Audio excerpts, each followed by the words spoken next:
This is the new MG S9 and it is the best value for money car in the UK right now, and I'm going to explain why. I'm Matt Watson, you're watching Car Wow. You can get an MG S9 on Car Wow for just over £31,000. This range shopping version through Car Wow, £33,500. It's mad. This car is absolutely massive. You're getting a lot of metal for your money. That's 3 metres, 4 metres. It's 5 metres long, and there's a benefit to it being so long. It's a 7-seater, and the best thing about it is there's loads of room in the back, even for adults. So let's just fold this out of the way. Right, go on, so you can see what's going on. Let's get Nick. Nick's tall, he's over 6 foot. You got enough room there? Oh, loads. Look at this, I've got a decent amount of knee room, headroom's okay, and the best thing is this, look. Recline these back seats. That is insanely good for a 7-seater. The only area where they've dropped the ball a bit is this, look. There's just one old school USB port there for everyone to fight over. For such a big sensible car, I think it looks all right. It's got a very intense grin. It's a bit like this, isn't it? You want to know how I got these scars? Yeah. Similar, isn't it? But it doesn't look like a budget vehicle. You know, it looks way more expensive than its price, and it's copied some features off expensive cars, such as this chrome hockey stick. It's like an old 7 Series. I also think this part of it is very similar to a Skoda Kodiaq. I don't think it looks any better or any worse than a Skoda Kodiaq, apart from one feature at the back here, which is pretty terrible. Bear with me for a moment, because I need to get something. The horrendous fake exhaust tips, as I'll illustrate now, with the Car Wow stick of truth. Awful, awful, awful. And those aren't the only annoying thing about this car. The start-stop button is hidden behind the steering wheel, so look, from your point of view, you miss it. So because the car's quiet and it's mainly in electric mode, you forget to turn it off, you just get out, especially if you own a Tesla and you're used to doing that kind of thing. And then you try to lock it, and then it's, oh, of course, oh, it's annoying. Oh, turn it off. Oh, I wish you wouldn't do that. In fact, you know what? I hate keyless go because you often lose the keys and can't go. This happened earlier.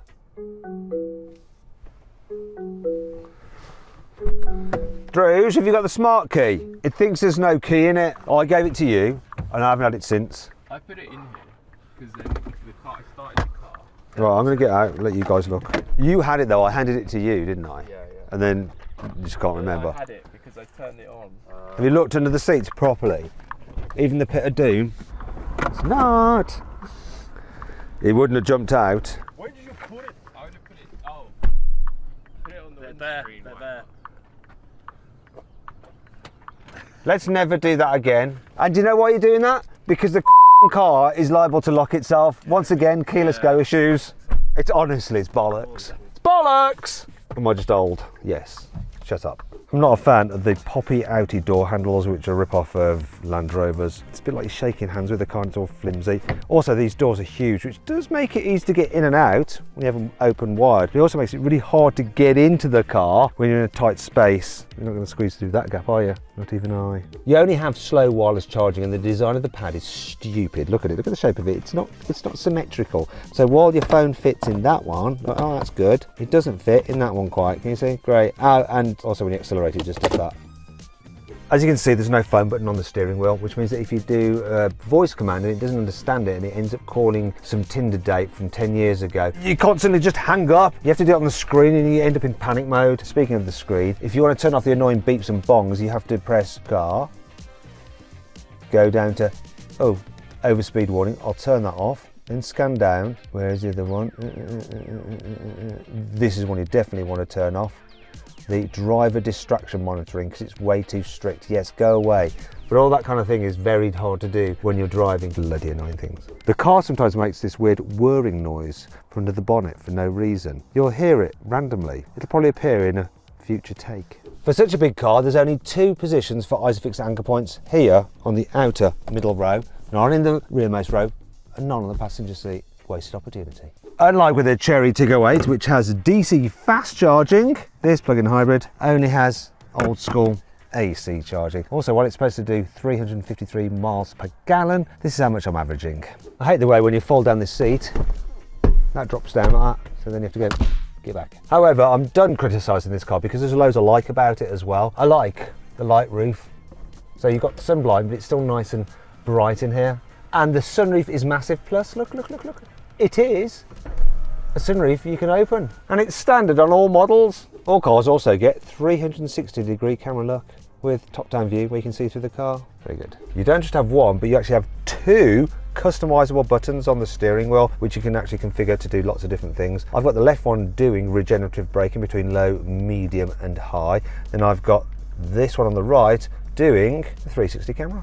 The S9 has an electric only range of 62 miles. As a result, it has very low emissions and it falls into the 10% benefit in kind category. That means for a high rate taxpayer, it's going to cost you about 1,500 quid a year to have this car through your company. Also, look, it comes with a handy cup holder in the top of the engine. It'll probably appear in a future tank.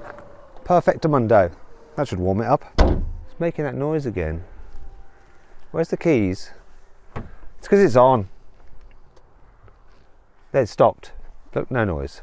Considering this car is such good value for money, you'd think that it'd have a budget feeling interior, but it doesn't. The design looks smart. Some of the materials are nice. Controls, such as the drive mode selector and the switch gear, is nicely damped. The steering wheel feels expensive. It's surprising, really. Though, if you do start tapping, some of the plastics sound a bit hollow, but nothing wobbles or really creaks. I'm very impressed. I'm also impressed by the fact that they've got physical buttons for the climate control and actual vents you can move around. Although the vents in there actually move on their own. If you look in there, can you see them moving? Can you see them just panning around? Look at that. Now the screen, it is a bit dark in terms of the graphics and it's not the most responsive either, but it's alright and the menus aren't too confusing. You can swipe down to some of the functions like that. The digital driver's display is clear, but it is fairly bland. Also, I'm not convinced by this, the gear selector. Wish it was on a column stalk. Just seems a bit of an appendage. Storage is good though. I just want to show you this, look, boink. Doesn't feel cheap. That's deep as well in there. This feels nice, two cup holders, and glove box is just acceptable. Underneath here though, there's a lot of storage, and we've got a 12-volt socket and some USB-Cs, plus the door bins are large. Speaking of large, look at the size of that sun visor. That feels all right. The entry-level version of this car is so well equipped, but for £3 extra you can get this range topper, which has fake leather interior, upgraded seats with massage and ventilation function, and a Bose sound system, which sounds very good. Anyway, I'll tell you one other area where I'm really impressed with this car, how good it is for long distance journeys. I'm surprised how good this car is at higher speed, so let's just pick up from 40 to 60. Doesn't take very long. Look at that, 60 miles an hour. It's very quiet. Such a quiet, relaxing car to travel in. I'm amazed how quiet it is. It's as quiet as a luxury car, brand like BMW or Audi. How is this just like 30-odd thousand pounds? It's madness. It definitely feels more expensive when you're just cruising along in it. But the quiet cabin isn't the only thing I noticed while driving the S9. The visibility is great for the driver as well. It's a huge car, but I feel I can see all around it. So even when going down narrow streets such as this, I am not phased. Get a great view forward as well. You can really judge where the corners of the car are. And look, I'm going to squeeze through this gap here. Just whack up the cameras. No problemo. So good. People will be put off this, going, oh, it's just too big for me, but it's easier than you think. Even the turning circle is all right. Let's get the old cameras up. Can I make it round here, actually? This is a tighty one. I don't think this is going to work, but let's give it a crack. Don't curb it. Don't hit that car. There's no way I'm getting past that. If I get past that, do I do it? I'm going to do it. If this works, it's mad. Oh, I figured it out. That's showing where my wheels are going to go, not where the front of the car is. Hello. Yeah. That's a different one for you. I know, yeah. Oh, it's an MG. Yeah, it's good, isn't it? Oh, that's spooky because I've been looking for an MGZ. Yeah, it looks posher than an MG, doesn't it? Look at that. It's got that sort of a Range Rover look about it, isn't it? Blimey, Range Rover. Yeah, the back of it looks... Guess how much this costs? This car I've got here. Well, MGs are normally pretty good. Yeah. That's why I was looking at them. I suspect has it got all the usual... This is top of the range. Top of the range. I'm probably going to be a mile out, but... 40? 40. Do you know what? The actual list price of this one, it's about 36, but through CarWow, £33,000. Is it? 7-seater as well. Crikey. Honestly, this thing is insane value for money. That is good value. Do you know what we're doing though? We're holding up His Majesty's post. Yeah, we are. Right, good to see you. So maybe check one of these out. You could use it for your delivery vans. There's loads of space inside it. See you later. Despite its large size, the S9 is a doddle to drive in town, but how will it fare on a twisty country road? This MG isn't particularly exciting to drive, but then what did you expect? It's a 7-seater budget SUV from China. It's a bit like complaining that water is wet, and to tell you the truth, it actually handles pretty well as you need it to. It'll grip through the bends, you don't feel like you're going to fall off the road, and generally it's pretty comfy, unless you suddenly hit a bump and then you get a jolt and a clunk. The suspension, you can just tell it's a little bit of a budget car, and you're surprised because otherwise it feels quite premium. There's your clunk. Glunk. There's another thing that's funny about it. You see, we're coming up to a bend, and if you suddenly try to accelerate with too much steering lock on, the front wheels just spin up all too easily. So here we go. Bend, accelerate. Hear that noise? That's the front wheels slipping. It's because this is electric powered. I know it's a hybrid, but it's electricity that's driving the wheels. You get instant pickup and the tyres just can't cope. They're like, oh no, we're checking out. And then obviously the systems rein things back in. But do you know what? A lot of electric powered front wheel drive cars, which this is, have that same issue. And to be fair, there's plenty to like about this car. I can forgive it of that. But will I be impressed by the MG's performance? Well, on paper, the stats look good. So you've got a 1.5 litre plug-in hybrid, 300 horsepower, so it should be reasonably nippy. Let's find out. I'm going to launch it. 3, 2, 1, floor it. Steady pickup. There we go. It is a heavy car, 2.2 tonnes. What's the 0 to 60 time? 8.8. In the brochure they claim it's 9.6. That's good, isn't it? But I said heavy. What's the braking performance like? That's just as important if you've got your family on board. All right, let's do an emergency stop from 60 miles an hour. We're looking for a distance of 35 metres. Anything over that, not great. Coming into the braking zone right now. 3, 2, 1, and I'm going to brake hard. What did we get? Oh, 36 metres. Let me stamp on it harder. I think I was a bit chicken. Here we go. Like that is everything.